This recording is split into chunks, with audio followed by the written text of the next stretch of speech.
तो आज हम लोग पढ़ेंगे एलिमेंट्स और कंपाउंड्स के डिफरेंस के बारे में।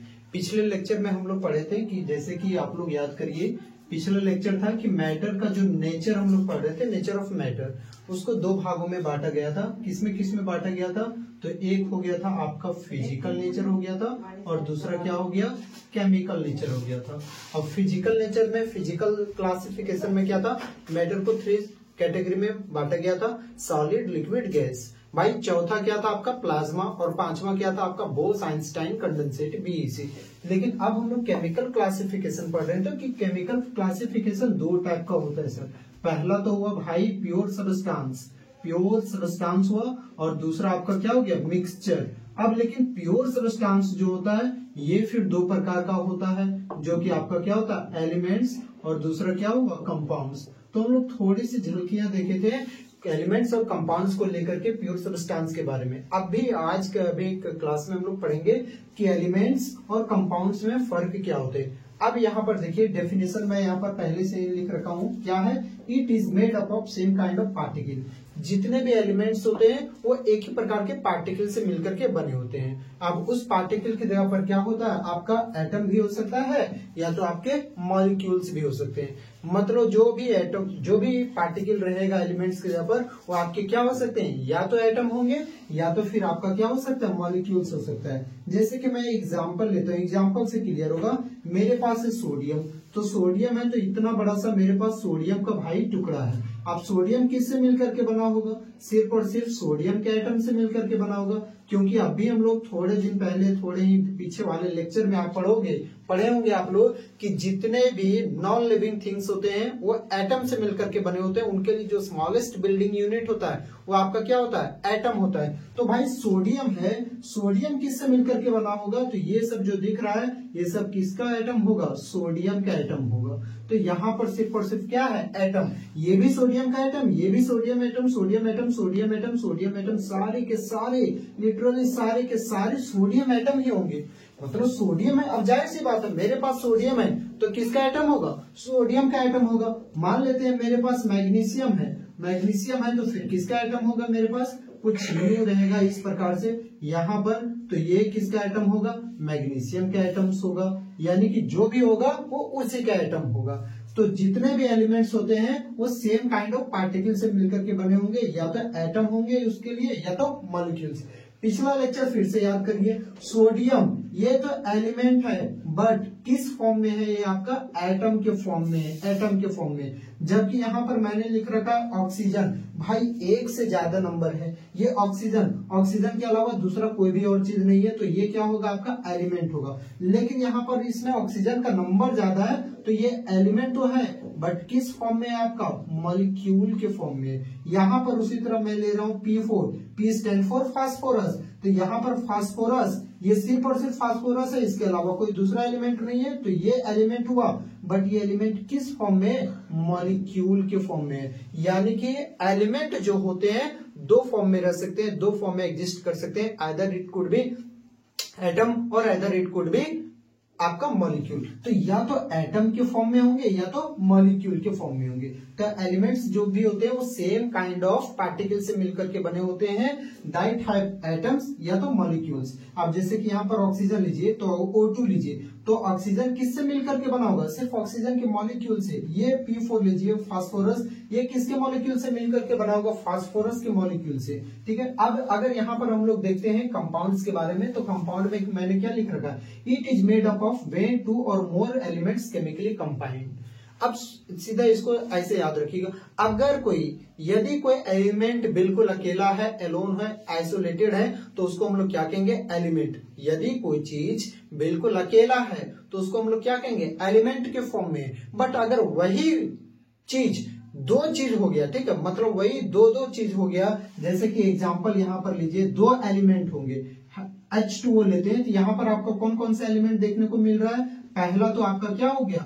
हाइड्रोजन और दूसरा क्या हो गया ऑक्सीजन। जब दो डिफरेंट एलिमेंट मौजूद होते हैं ना तो उसे हम लोग क्या कहते हैं कंपाउंड। अगर अकेला रहेगा उसे हम लोग क्या कह देंगे एलिमेंट कह देंगे, और दो डिफरेंट एलिमेंट मौजूद होंगे तो उसे हम लोग क्या कहेंगे कंपाउंड कहेंगे। यहाँ पर और भी ले लीजिए C6H12O6, ये हो गया आपका ग्लूकोज। तो इस ग्लूकोज में देखिए कौन कौन सा एलिमेंट मौजूद है, इसमें कार्बन एलिमेंट है भाई कार्बन आपका, और कौन सा एलिमेंट है भाई हाइड्रोजन, और कौन सा एलिमेंट है भाई ऑक्सीजन। तो ये डिफरेंट एलिमेंट जो मौजूद होते हैं ना तो ये आपके क्या कहलाते हैं कंपाउंड। यदि एक से ज्यादा एलिमेंट होगा तो उसको हम लोग क्या कहेंगे कंपाउंड, और सिर्फ एक चीज रहा तो उसे हम लोग क्या कह देंगे एलिमेंट कह देंगे। लेकिन जो कंपाउंड बनते हैं वो ऐसे नहीं बन जाते, ऐसे वैसे नहीं बन जाते, उसके लिए क्या लगता है आपको केमिकल कॉम्बिनेशन करवाना होता है, केमिकल रिएक्शन करवाना होता है। When two or more elements, जब दो कम से कम याद रखिएगा दो या दो से ज्यादा एलिमेंट केमिकली कंबाइंड होते हैं आपस में,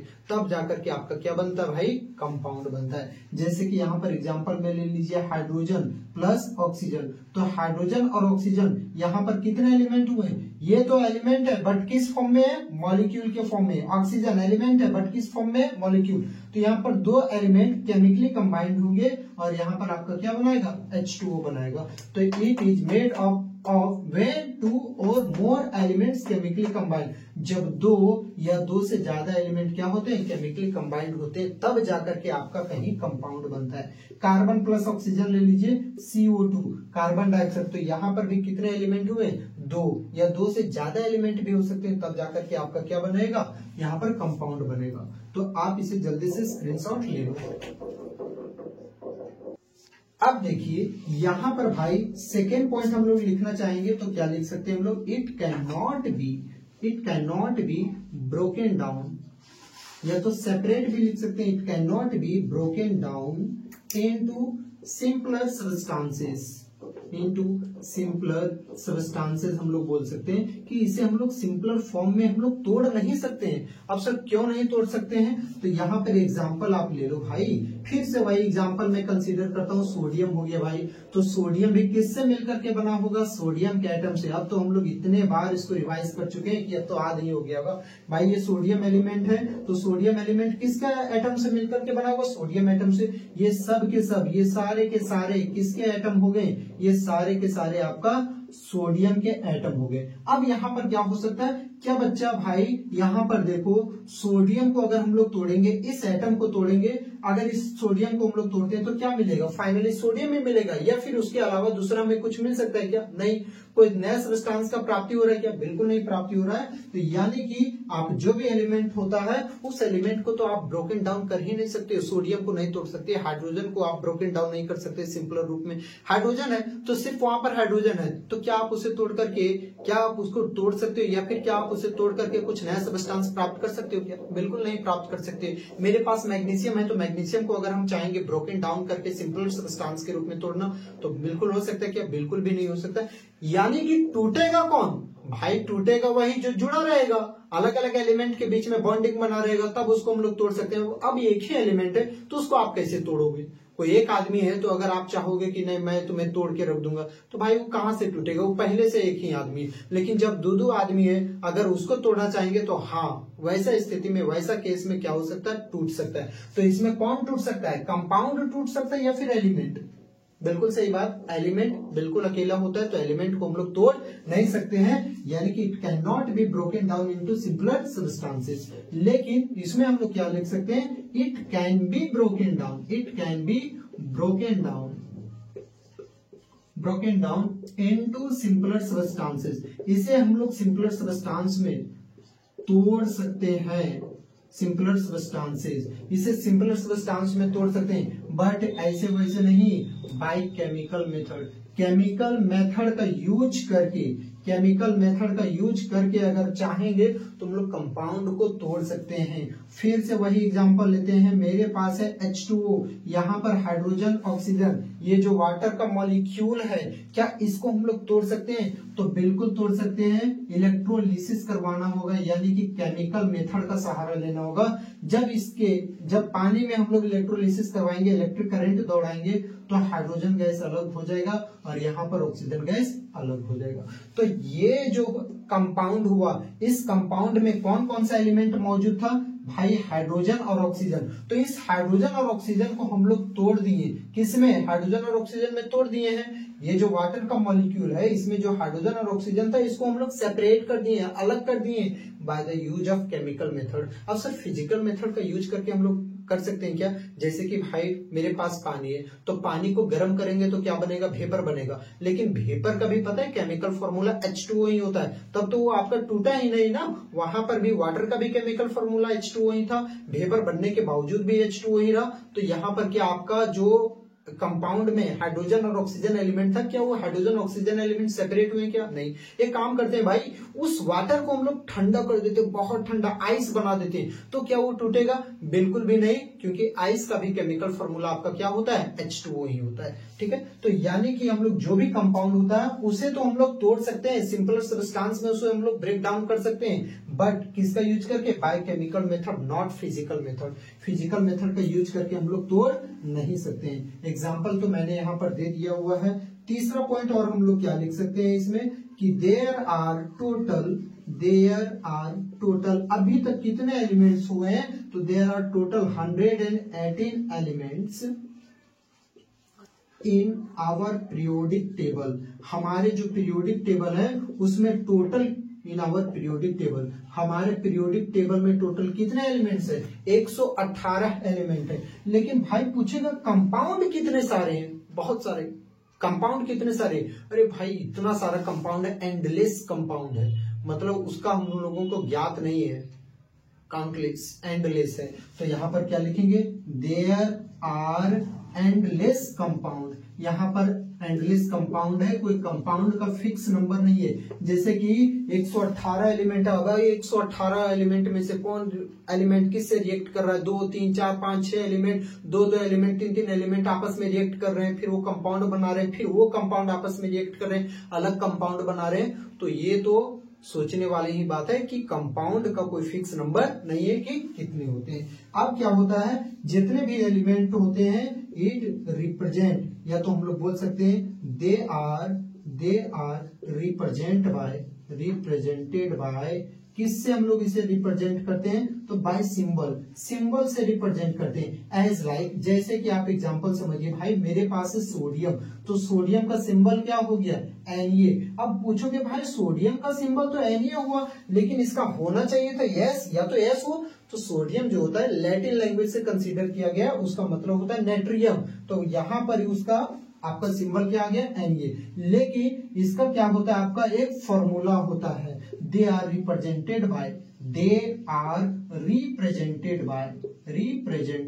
बाय केमिकल फॉर्मूला। ये किससे रिप्रेजेंट किए जाते हैं? तो केमिकल फॉर्मूले से रिप्रेजेंट किए जाते हैं। यानी कि जितने भी कंपाउंड होते हैं उन कंपाउंड को हम लोग सिंबल से रिप्रेजेंट नहीं करते, बल्कि उनके लिए फिक्स केमिकल फॉर्मूला होता है। और कंपाउंड में जो भी एलिमेंट रहेगा, याद रखिएगा, फिक्स रेशियो में रहेगा। जैसे कि यहाँ पर हम लोग लेते हैं एग्जाम्पल फिक्स रेशियो के लिए H2O लिए, तो यहाँ पर हाइड्रोजन का रेशियो कितना है? हाइड्रोजन के एटॉमिक नंबर का रेशियो जो एटोमिसिटी का रेशियो, तो हाइड्रोजन यहाँ पर कितना हो गया भाई? 2, और ऑक्सीजन का रेशियो कितना? 1। तो ये रेशियो कभी भी बदलने वाला नहीं है। अगर ये रेशियो बदल गया भाई, कंपाउंड ही बदल जाएगा, फिर वो कंपाउंड नहीं रहेगा, वो दूसरा कंपाउंड हो जाएगा। जैसे कि एग्जांपल लीजिए H2O2, दूसरा एग्जांपल, ये पहला और दूसरा। अभी मैंने क्या बताया है कि जितने भी कंपाउंड होते हैं ना, उन कंपाउंड में जो भी एलिमेंट प्रेजेंट होते हैं, जैसे कि आप पानी लिए हो, तो पानी में कौन सा एलिमेंट प्रेजेंट है? हाइड्रोजन है और ऑक्सीजन। तो हाइड्रोजन और ऑक्सीजन का जो रेशियो रहेगा वो बिल्कुल क्या रहेगा? फिक्स रहेगा, वो कभी भी बदलने वाला नहीं है। अब जैसे यहाँ पर रेशियो बदल जाएगा, कंपाउंड भी बदल जाएगा। जैसे यहाँ पर रेशियो कितना हुआ? 2:2। आप इसे कट डाउन करोगे भाई, 2:2 को मैं लिख सकता हूँ 2/2, तो क्या हुआ? 1:1।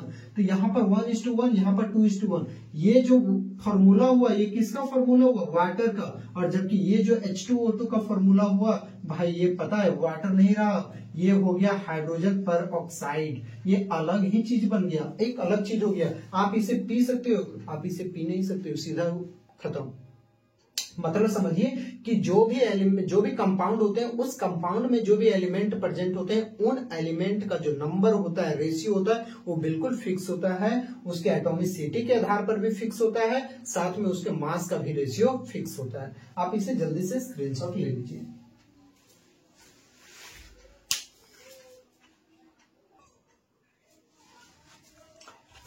चलिए, तो अब हम लोग देखते हैं मिक्सचर किसे कहते हैं। जैसे कि अभी हम लोग पढ़े कि प्योर सब्सटेंस में दोनों हम लोग खत्म कर चुके हैं, एलिमेंट्स भी पढ़ लिए, कंपाउंड्स भी पढ़ लिए। अब हम लोग को जो केमिकल क्लासिफिकेशन है उसका दूसरा टाइप पढ़ना है, जो कि आपका होता है मिक्सचर। मिक्सचर क्या होता है, नाम से ही पता चल रहा है कि सब्सटेंस क्या होंगे, आपस में मिक्स होंगे। जब दो या दो से ज्यादा एलिमेंट को या फिर अलग अलग कंपाउंड को, when two or more elements, या तो फिर उसके जगह पर कंपाउंड ले लीजिए, जब दो या दो से ज्यादा कंपाउंड को आपस में कोई भी रेशियो में आप मिक्स करो, भाई दो रेशियो में कोई भी रेशियो में मिक्स करिए, उससे जो आपका बनेगा, जो भी चीज बन रहा है वो आपका क्या हो जाएगा, मिक्सचर। तो mixture is formed when two or more elements, जब दो या दो से ज्यादा एलिमेंट्स को या तो कंपाउंड्स को मिक्स किया जाता है, mix together in any ratio, कोई भी रेशियो में मिक्स किया जाता है। बट याद करिए कंपाउंड के केस में क्या था कि कंपाउंड जो बन रहा था टू और मोर एलिमेंट से तो बन रहा था केमिकली कंबाइंड होके, बट फिक्स रेशियो में, उसका रेशियो फिक्स था। कंपाउंड का रेशियो फिक्स होता है, बस थोड़ा सा ही फर्क है कंपाउंड और मिक्सचर में कि कंपाउंड में जो भी एलिमेंट्स मौजूद होते हैं उनका तो रेशियो फिक्स होता है, लेकिन मिक्सचर में जो भी एलिमेंट मौजूद होते हैं या फिर जो भी कंपाउंड मौजूद होते हैं उन सबका रेशियो फिक्स नहीं होता है। आप यहाँ पर एग्जांपल ले लो कि एग्जांपल क्या हो जाएगा, मेरे पास सॉल्ट है और साथ में क्या है, वाटर। तो सॉल्ट और वाटर का जो मिक्सचर बन रहा है, ये कोई भी आप रेशियो में ले लो तो ये जो होगा आपका क्या हो जाएगा, मिक्सचर हो जाएगा। इतना सा भी आप सॉल्ट डालिए, इतना भी, इतना भी, इतना भी, थोड़ा, मतलब कोई उसका फिक्स नंबर नहीं होता है। तो सॉल्ट और वाटर के मिलाने से जो चीज बन रहा है, सॉल्ट का केमिकल फॉर्मूला क्या हो गया यहाँ पर NaCl, वाटर का केमिकल फॉर्मूला क्या हो गया H2O। तो इन दोनों से जो आपका सॉल्यूशन बन रहा है, उस जो हम लोग कहते हैं उसको ब्रांड विलियन हम लोग कहते हैं, ब्रांड सॉल्यूशन कहते हैं। तो ये जो होगा आपका क्या हो जाएगा, मिक्सचर हो जाएगा। यानी कि यहाँ पर सॉल्टी जो वाटर बना, सॉल्टी वाटर जो बना, ये आपका क्या हो जाएगा, एक प्रकार का मिक्सचर हो जाएगा। तो मिक्सचर कब होता है, जब दो या दो से ज्यादा एलिमेंट्स को या कंपाउंड को कोई भी रेशियो में मिलाया जाता है, तब जाकर के आपका क्या बनता है, मिक्सचर देखने को हमें मिलता है। और मिक्सचर कितने होते हैं, तो ये दो टाइप के होते हैं, टाइप्स ऑफ मिक्सचर। तो ये मिक्सचर कितने टाइप के हो गए भाई, दो टाइप के हो गए। कौन कौन सा भाई, तो पहला तो हो गया आपका होमोजीनियस मिक्सचर, होमोजीनियस, और दूसरा आपका क्या हो गया, heterogeneous mixture, heterogeneous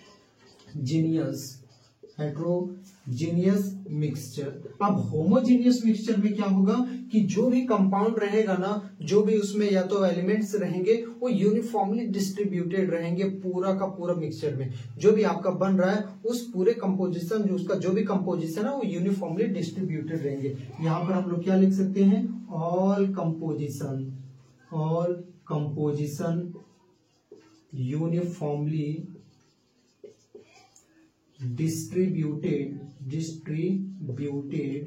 through out, मतलब थ्रू आउट, यानी कि उसमें पूरा का पूरा एक यूनिफॉर्म ढंग से डिस्ट्रीब्यूट रहेगा, यानी कि पूर्ण रूप से एकदम फैला हुआ रहेगा। बट याद रखिएगा, ये तो पहला पॉइंट हुआ। दूसरा, it has only one phase, सिर्फ और सिर्फ इसमें कितने फेज होंगे, एक ही फेज देखने को मिलेगा। अब भाई फेज होता क्या है, तो फेज वही हो गया, मैटर का स्टेट हो गया, या तो सॉलिड फेज देखने को मिलेगा, या तो सिर्फ और सिर्फ लिक्विड फेज देखने को मिलेगा, या तो सिर्फ और सिर्फ गैस फेज देखने को मिलेगा। मतलब दो अलग अलग फेज आपको देखने को नहीं मिलेगा। फॉर एग्जांपल मैं देता हूं, यहाँ पर मेरे पास है भाई वाटर और साथ में मेरे पास है सैंड, पानी और मैंने बालू को मिला रखा है, पानी और बालू को मैंने मिला रखा है। तो उसमें साफ साफ देखिएगा, उस ग्लास में जिसमें आप मिलाओगे, जिस कंटेनर में मिलाओगे, तो साफ साफ देखने से पता चल जाएगा कि वाटर कौन सा स्टेट में, लिक्विड स्टेट में, और सैंड कौन सा स्टेट में है, आपका सॉलिड स्टेट में है। तो यहाँ पर दो अलग अलग स्टेट देखने को मिल रहा है, सॉलिड भी लिक्विड भी।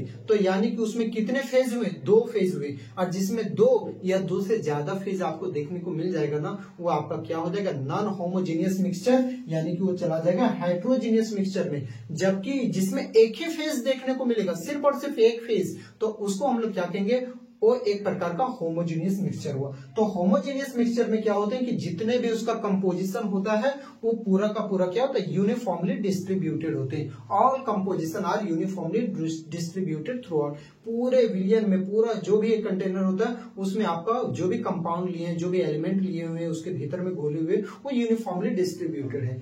एग्जाम्पल के तौर पर हम लोग लेते हैं, यही वाला एग्जाम्पल को हम लोग कंसिडर करते हैं कि मेरे पास सॉल्ट है और वाटर है। जब मेरे पास वाटर था और उस वाटर में मैंने क्या मिला दिया है, सॉल्ट। ये कंटेनर है मेरे पास, ठीक है, ये ग्लास है मेरे पास, और ये ग्लास के भीतर में पहले ये ग्लास में मैंने क्या डाल रखा था, पानी, और इस पानी में मैंने क्या मिला दिया है, सॉल्ट क्रिस्टल मिला दिया, सॉल्ट मिला दिया। तो क्या होगा, फिर थोड़ी देर बाद मैं जब इसको मिक्स कर दूंगा तो क्या आप देख करके बता सकते हो कि इस वाटर में आपका इस पानी में जो है आपका नमक मिलाया गया है या भी नहीं? आप नहीं देख करके बता सकते हो। इसमें सिर्फ और सिर्फ आपको एक ही फेज दिखेगा। वो कौन सा फेज दिखेगा पता है, लिक्विड फेज देखने को मिलेगा। यानी कि जिसमें सिर्फ एक फेज देखने को मिला उसे हम लोग क्या कहेंगे, होमोजीनियस मिक्सचर कहेंगे। होमोजीनियस मिक्सचर में ओनली वन फेज प्रेजेंट रहता है, और इस चीज को हम लोग फिल्टर मेथड से, आप लोग अगर चाहो तो फिल्टर मेथड का यूज करके छान सकते हो, मतलब अलग कर सकते हो। तो हम लोग फिल्टर करके नहीं छान सकते भाई। आप नमक और पानी उसको फिल्टर करके छानना चाहेंगे, मतलब उसे अलग करना चाहेंगे तो होगा क्या, बिल्कुल भी नहीं होगा। तो होमोजीनियस मिक्सचर किसे कहते हैं, तो जिसमें सारे के सारे कंपोजिशन जो होते हैं यूनिफॉर्मली डिस्ट्रीब्यूटेड रहते हैं थ्रू आउट। और दूसरा पॉइंट क्या हो गया, it has only one phase. या तो पूरा का पूरा सॉलिड फेज रहेगा, या तो पूरा का पूरा लिक्विड फेज रहेगा, या तो पूरा का पूरा गैस फेज देखने को मिलेगा।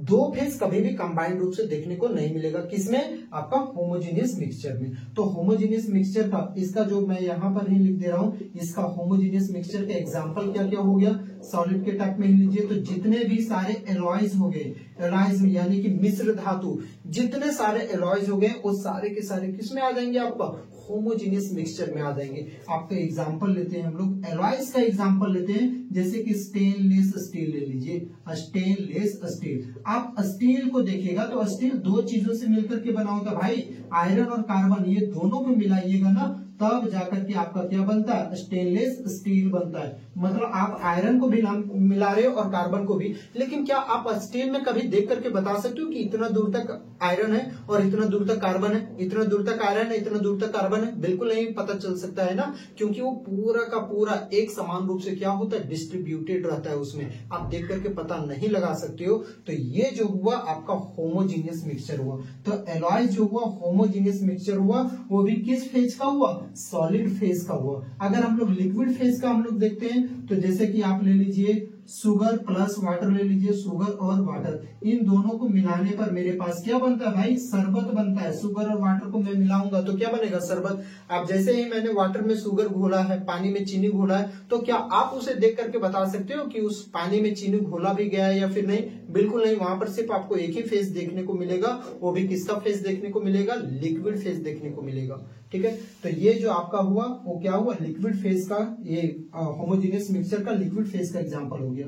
ठीक, उसी प्रकार से ये लिक्विड फेज का, ये गैस फेज का अगर मैं देता हूं एयर। अब एयर में हमारा क्या होता है भाई, ऑक्सीजन गैस मौजूद है, कार्बन डाइऑक्साइड गैस मौजूद है, नाइट्रोजन गैस मौजूद है, एक्सेट्रा वगैरह वगैरह और सभी गैस मौजूद है। लेकिन क्या हम लोगों को पता चलता है क्या कि अच्छा ये रहा ऑक्सीजन गैस, इतना ऑक्सीजन गैस है, इतना कार्बन डाइऑक्साइड गैस है, इतना नाइट्रोजन गैस है, इतना हाइड्रोजन गैस है? क्या इन सभी गैस को हम लोग देख करके भी पता लगा सकते हैं क्या? नहीं, ये यूनिफॉर्मली डिस्ट्रीब्यूटेड होते हैं। तो इन सभी को हम लोग क्या कहते हैं, होमोजीनियस मिक्सचर। तो होमोजीनियस मिक्सचर होप कि आपको समझ में आया होगा कि होमोजीनियस वैसे मिक्सचर होते हैं जो कि पूरा उस चीज में यूनिफॉर्मली एकदम एक रूप से समान रूप से डिस्ट्रीब्यूटेड होते हैं, जिसमें आप उसमें एक ही फेस दिखेगा, या तो सॉलिड फेज देखने को मिलेगा, या तो लिक्विड, या तो गैस। इसमें कभी भी दो फेज आपको देखने को नहीं मिलेगा। ठीक है, आप इसे जल्दी से स्क्रीनशॉट ले लीजिए।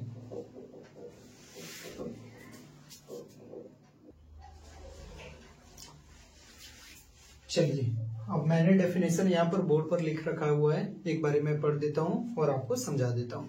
पहले क्या हो गया, मिक्सचर किसे कहते हैं, मिक्सचर इज फॉर्म्ड, मिक्सचर तब बनते हैं when two or more elements और compounds mix together in any ratio. जब दो या दो से ज्यादा एलिमेंट को या फिर कंपाउंड को कोई भी रेशियो में मिलाया जाता है तो आपका क्या बनता है, मिक्सचर बनता है।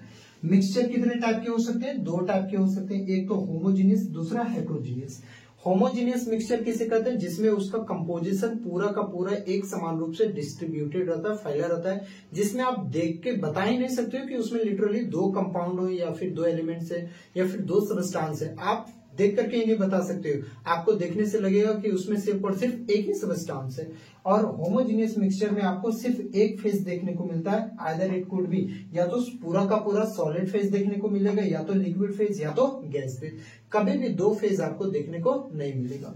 तो होमोजीनियस मिक्सचर का डेफिनेशन क्या हो जाएगा, a mixture having uniform composition through out, वैसा मिक्सचर जिसका पूरा का पूरा यूनिफॉर्म कंपोजिशन रहता है फुल में, ठीक, उसे हम लोग क्या कहते हैं, homogeneous mixture. It has only one phase. अब यहाँ पर हेट्रोजीनियस मिक्सचर किसे कहते हैं, a mixture having non uniform composition through out, मतलब उसका कंपोजिशन नॉन यूनिफॉर्म रहेगा, कहीं पर ज्यादा कहीं कम, कहीं ज्यादा कहीं कम, मतलब एक समान रूप से डिस्ट्रीब्यूटेड नहीं रहेगा। जैसे कि यहाँ पर मैं ले रहा हूँ वाटर और साथ में सैंड ले रहा हूँ मैं, तो वाटर और यहाँ पर सैंड लिया हुआ है, पानी और बालू। तो पानी और बालू इस 2 चीज को हम घोले हुए हैं, तो क्या वहां पर अगर हम लोग चाहेंगे पानी और बालू को डिफरेंशिएट करना, तो बिल्कुल आसानी से डिफरेंशिएट हो सकता है। और इसमें एक से ज्यादा हमको फेज भी देखने को मिलेगा, जहां एक और वाटर जो है आपका लिक्विड फेज रहेगा, वहीं दूसरी ओर जो सैंड है आपका सॉलिड फेज। तो 2 या फिर 2 से ज्यादा फेज देखने को मिलता है, तो उसे हम लोग क्या कह देते हैं, हाइड्रोजीनियस मिक्सचर कह देते हैं। दूसरा एग्जाम्पल आप ले लीजिए, वाटर प्लस चॉक। वाटर में आप क्या मिला दीजिए भाई, चॉक को मिला दीजिए। तो यहाँ पर भी ये भी जो मिक्सचर होगा ये आपका क्या होगा, हेट्रोजीनियस मिक्सचर होगा। तो a mixture having non uniform composition through out, जिसमें पूरा का पूरा नॉन यूनिफॉर्म कंपोजिशन रहता है, उसे हेट्रोजीनियस मिक्सचर कहते हैं। इस मिक्सचर में 2 या 2 से ज्यादा फेज रहते हैं। इसका एग्जाम्पल आप ये भी खुद से कर सकते हैं, सॉल्ट हो गया प्लस वाटर हो गया, तो ये जो बनेगा आपका क्या होगा, होमोजीनियस मिक्सचर हो जाएगा। उसी तरह से आप भाई ले लो, शुगर ले लो और साथ में वाटर ले लो, तो ये भी जो होगा वो क्या होगा, होमोजीनियस मिक्सचर होगा। एलॉयज जितने भी होते हैं वो आपका क्या हो जाएंगे, होमोजीनियस मिक्सचर हो जाएंगे। गैस जो एयर है हो गया, एयर का पार्टिकल हो गया, एयर हो गए, वो क्या हो गया आपका पूरा का पूरा होमोजीनियस मिक्सचर हो गया। आप इसे स्क्रीनशॉट ले लो।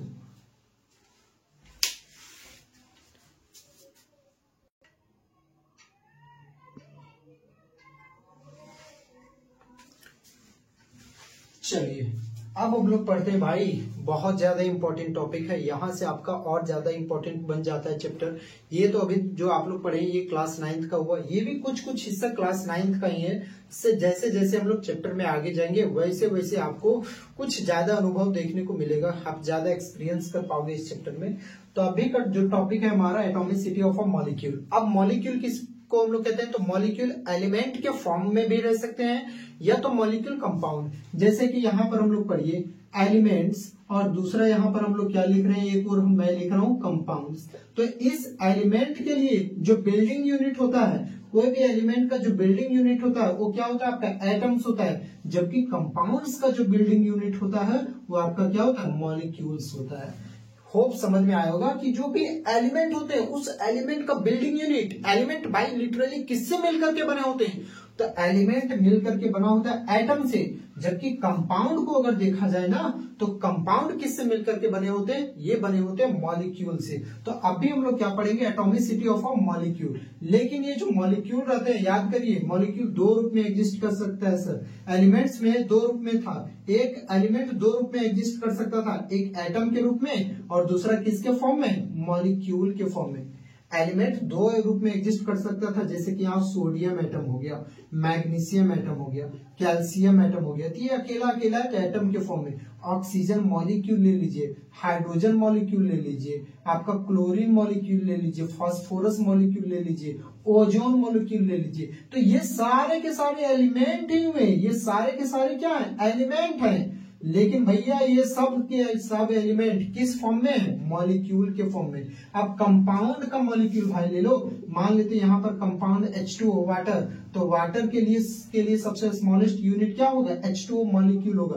कार्बन डाइऑक्साइड, इसका स्मॉलेस्ट मॉलिक्यूल क्या होगा, कार्बन डाइऑक्साइड ही होगा। यहाँ पर सल्फर डाइऑक्साइड, तो ये सारे के सारे क्या हुए, मॉलिक्यूल हुए। बट ये जो मॉलिक्यूल हुए वो किसके मॉलिक्यूल हुए सर, ये मॉलिक्यूल जो हुए कंपाउंड्स के मॉलिक्यूल हुए, ये मॉलिक्यूल हुए एलिमेंट के मॉलिक्यूल, जबकि ये जो मॉलिक्यूल हुए वो कंपाउंड के मॉलिक्यूल। अब उन मॉलिक्यूल में कितने सारे एटम मौजूद हैं, जैसे कि यहाँ पर लेते हैं ऑक्सीजन O2, तो भाई ये मॉलिक्यूल है, तो इसमें ऑक्सीजन के कितने सारे एटम है, तो ऑक्सीजन के यहाँ पर 2 एटम मौजूद है, हाइड्रोजन का 2 एटम मौजूद है, क्लोरीन का 2 एटम मौजूद है, फास्फोरस का यहाँ पर 4 है तो 4 एटम मौजूद है, ऑक्सीजन के यहाँ पर 3 है तो कितने एटम मौजूद है, 3।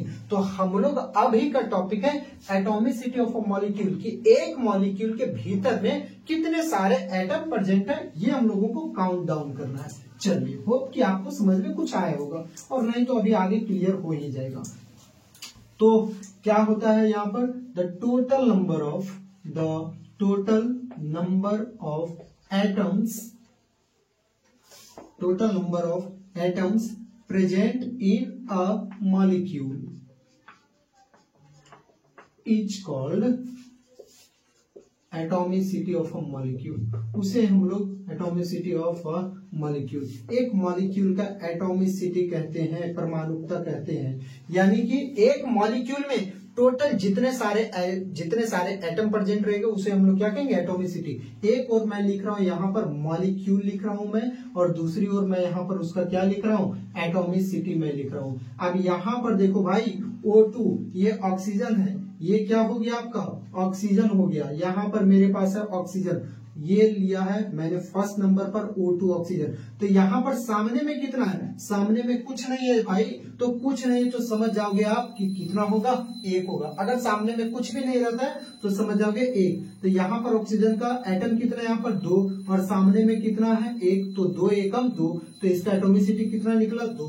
उसी प्रकार से यहाँ Cl2, तो सामने में कितना है 1, और यहाँ पर नीचे में कितना है 2, तो 2 एकम 2, इसका भी एटॉमिसिटी कितना निकल गया, 2। यहाँ पर मैं ले रहा हूँ तीसरा में P4 फास्फोरस, टेट्रा एटॉमिक के फॉर्म में पाया जाता है। टेट्रा एटॉमिक मतलब 4 एटॉमिक के फॉर्म में। यहाँ पर सामने में कुछ नहीं है भाई, यानी कि कितना है 1, और यहाँ पर नीचे में कितना है 4, तो 4 एकम 4, तो यहाँ पर इसका फास्फोरस का एटॉमिसिटी कितना निकल गया, 4। उसी तरह से मैं ले रहा हूँ O3, तो यहाँ पर ऑक्सीजन के सामने में कितना, सामने में बिल्कुल सामने में कुछ नहीं है, यानी कि 1 मौजूद है, और यहाँ पर नीचे में 3, तो 3 एकम 3। एटॉमिसिटी को निकालने के लिए सामने वाले को और नीचे वाले को क्या किया जाता है, मल्टीप्लाई कर दिया जाता है। अब जैसे कि मैं यहाँ पर एक और ले रहा हूँ, यहाँ पर मेरे पास है भाई H2O, ये हो गया H2O। तो यहाँ पर डिफरेंट, ये तो मॉलिक्यूल है बट कंपाउंड का मॉलिक्यूल है, ये एलिमेंट का molecule, element molecule, element molecule, ये एलिमेंट मॉलिक्यूल, जबकि ये जो मॉलिक्यूल है ये कंपाउंड का।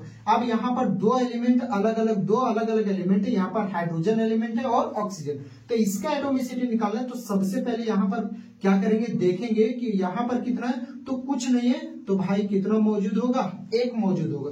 अब यहाँ पर आप जुगाड़ लगा लो, तो 2 एकम कितना हो गया, हाइड्रोजन के कितना एटम, 2 एकम 2, प्लस यहाँ पर आपको क्या देखने को मिल रहा है, ऑक्सीजन। तो ऑक्सीजन के नीचे में है कुछ नहीं है, और सामने में यहाँ पर 1 है, तो कुछ नहीं है, तो समझ जाइएगा 1 है। जब कुछ नहीं रहता है सबका मालिक 1, तो यहाँ पर 1 और यहाँ पर 1, तो 1 एकम कितना हो गया, 1 हो गया। तो 2 और 1 टोटल कितना, इसका एटॉमिसिटी निकल गया 3। अभी आप इसे स्क्रीनशॉट ले लीजिए, आगे अभी हम लोग फिर बढ़ते हैं। चलिए, अब हम लोग थोड़ा सा और थोड़ा डिफिकल्ट हम लोग पढ़ते हैं, जैसे कि 1 मॉलिक्यूल। अभी हम लोग और एग्जांपल देते हैं। 1 मॉलिक्यूल ऑफ सल्फ्यूरिक एसिड। अब सर भाई सल्फ्यूरिक एसिड का केमिकल फॉर्मूला क्या होता है, H2SO4। 1 molecule of sulphuric acid has dash hydrogen atom. कितने हाइड्रोजन एटम होंगे, डैश सल्फर एटम। कितने होंगे, डैश ऑक्सीजन एटम। यानी कि इन सभी में आपको बताना है कि आपके पास एक मॉलिक्यूल है, क्या, एक molecule of sulphuric acid. Sulphuric acid का एक मॉलिक्यूल है, तो इस सल्फ्यूरिक एसिड में क्या देखने को मिल रहा है, हाइड्रोजन, सल्फर, ऑक्सीजन। तो हाइड्रोजन के कितने एटम होंगे, सल्फर के कितने एटम होंगे और ऑक्सीजन के कितने एटम होंगे, ये आपको बताना है। तो यहाँ पर मैं कर रहा हूँ H2SO4। भाई ये जो कुछ नहीं है, यहाँ पर सामने में कुछ नहीं है, मतलब समझ जाओगे कि कितना है, 1 है। तो ये जो होता है ये सभी के लिए होता है। अगर यहाँ पर 5 रहता तो ये 5 हाइड्रोजन के लिए भी काउंट होता है, ये 5 सल्फर के लिए भी काउंट होता है और यही 5 ऑक्सीजन के लिए भी काउंट होता है। अगर यहाँ पर 6 रहता तो ये 6 जो है हाइड्रोजन के लिए काउंट होता है, ये 6 सल्फर के लिए काउंट होता है और ये 6 जो है ऑक्सीजन के लिए भी काउंट होता है। लेकिन जिसका नीचे में रहता है सिर्फ उसी के लिए काउंट होगा। जैसे कि यहाँ हाइड्रोजन के नीचे में 2, तो 2 जो है वो हाइड्रोजन के लिए, ना कि सल्फर के लिए। सल्फर के नीचे में कुछ नहीं, मतलब सल्फर के पास कितना है 1, ऑक्सीजन के नीचे 4 है, यानी कि ऑक्सीजन कितना है 4। अब यहाँ पर भाई कुछ नहीं है तो कितना होगा 1। तो यहाँ पर देखिए हाइड्रोजन के कितने एटम हो गए, 1 तो सामने में है और नीचे में कितना, तो 1 गुने 2, यानी कि हाइड्रोजन के कितने एटम, 2 हाइड्रोजन एटम है। सल्फर में देखते सामने में भाई कुछ नहीं है तो कितना है 1, सल्फर के नीचे में भी कुछ नहीं तो कितना हो जाएगा 1, तो 1 एकम 1। सल्फर के कितने एटम है, 1 एटम देखने को मिलेगा आपको। यह उसी प्रकार से यहाँ पर सामने में कुछ नहीं तो कितना हो जाएगा 1 और नीचे में कितना है 4, तो 4 एकम कितना देखने को मिलेगा 4। तो सल्फ्यूरिक एसिड के एक मॉलिक्यूल में हाइड्रोजन का कितना एटम होगा 2, सल्फर के कितने एटम होंगे 1 और ऑक्सीजन के कितने एटम होंगे 4। अब यही चीज को हम लोग दूसरे तरीके से बदल करके लिखते हैं 5 मॉलिक्यूल ऑफ, 5 मॉलिक्यूल है किसके, 5 मॉलिक्यूल ऑफ ग्लूकोज। चलिए ग्लूकोज अब की बारी में लिखता हूं। ग्लूकोज, ग्लूकोज का केमिकल फॉर्मूला C6H12O6 हैज। अब 5 मॉलिक्यूल है ग्लूकोज के, तो कितने सारे कार्बन के एटम देखने को मिलेंगे, दूसरा कितने सारे हाइड्रोजन के एटम देखने को मिलेंगे और तीसरा कितने सारे आपको ऑक्सीजन के एटम्स देखने को मिलेंगे, बताइए।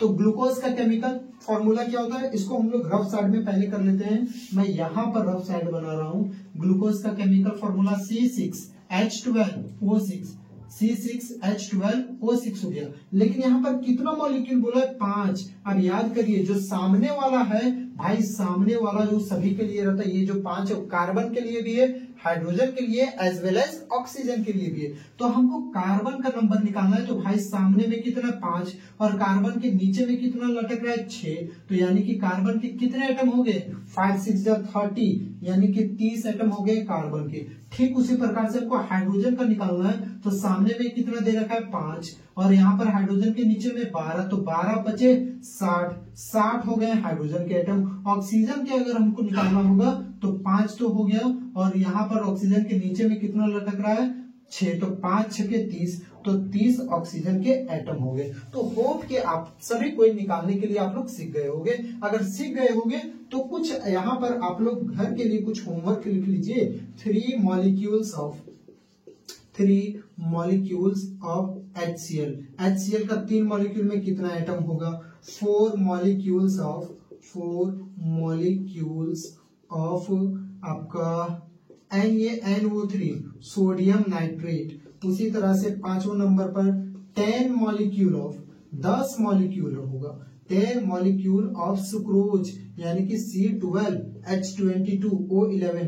तो इसमें कितने सारे कार्बन एटम है, कितने हाइड्रोजन एटम है, कितने ऑक्सीजन एटम है, इसमें कितना सारा सोडियम एटम है, कितना नाइट्रोजन एटम है, कितना ऑक्सीजन एटम है, इसमें कितना हाइड्रोजन एटम है, कितना क्लोरीन एटम, ये सारे के सारे आप लोगों को बना करके आना। इसमें क्या हो जाएगा भाई, सोडियम यहाँ पर 1 है और यहाँ पर 4, तो 4 एकम 4। नाइट्रोजन यहाँ पर कुछ नहीं तो 1 और यहाँ पर सामने में 4 एकम 4। और ऑक्सीजन का हम लोग देखते हैं तो इस नीचे में 3 और सामने में 4, तो 4 3 12। तो इस प्रकार से आपको निकल जाएगा। मतलब सोडियम नाइट्रेट में आपको देखने को मिलेगा 4 तो सोडियम के एटम, 4 नाइट्रोजन के एटम और 12 ऑक्सीजन के एटम। यानी कि आप इसे पहले स्क्रीनशॉट ले लो भाई।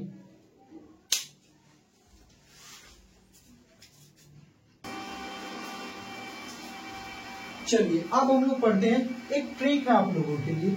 यदि आपके पास मॉलिक्यूल दिया गया, क्या दिया गया भाई, आपके पास मॉलिक्यूल दिया गया और उस मॉलिक्यूल में आपको बताना है नंबर ऑफ एटम। आपके पास मॉलिक्यूल दिया गया, उस मॉलिक्यूल में बताना है कि टोटल कितने एटम मौजूद है, नंबर ऑफ एटम बताना है। यानी कि मॉलिक्यूल से किस में जाना है, एटम में जाना है। तो उसके लिए आप क्या करोगे, मल्टीप्लाई करना। मॉलिक्यूल को एटम में कन्वर्ट करने के लिए क्या करोगे भाई, आप मल्टीप्लाई करोगे, मल्टीप्लाई करना। जबकि आपके पास एटम दिया गया, अब उल्टा उनको मॉलिक्यूल से एटम जाना है तो गुना करेंगे। बट अगर एटम से मुझे मॉलिक्यूल में आना है, एटम से किस में आना है, मॉलिक्यूल में आना है, तो मैं क्या करूंगा, डिवाइड करूंगा, भाग करूंगा। अब एग्जांपल सुनिए भाई, यहां पर मान लेते हैं, यहां पर दिया गया 40 atoms of hydrogen, 40 atoms of hydrogen, H ही लिख देते हैं, चलिए पूरा मैं लिख देता हूँ। 40 atoms of hydrogen is present in dash molecule of H2O। H2O में हाइड्रोजन का कितना एटम है, 40 एटम है। 40 atom of hydrogen is present, H2O में हाइड्रोजन के 40 एटम प्रेजेंट है।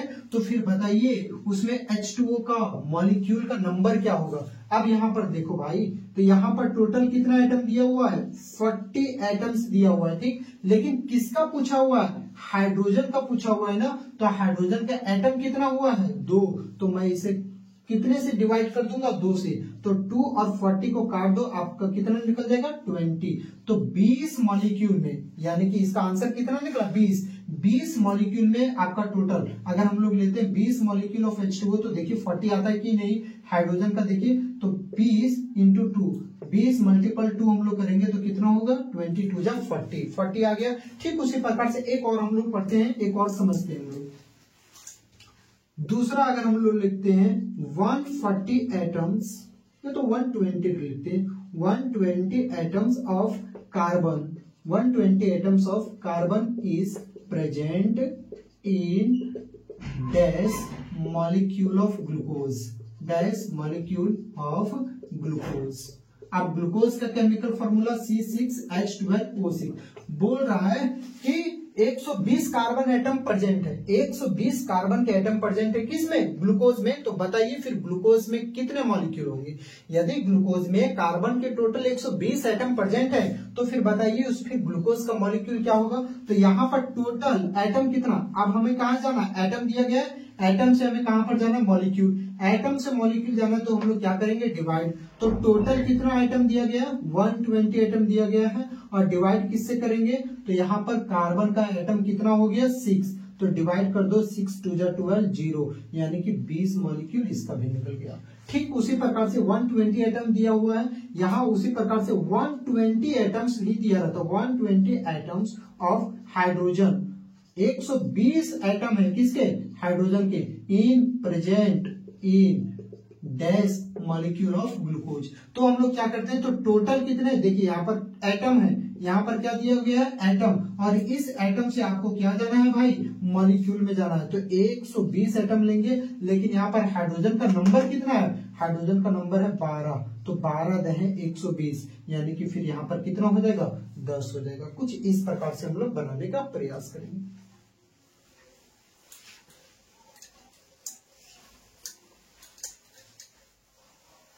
चलिए, तो होप कि आपको समझ में आ गया होगा।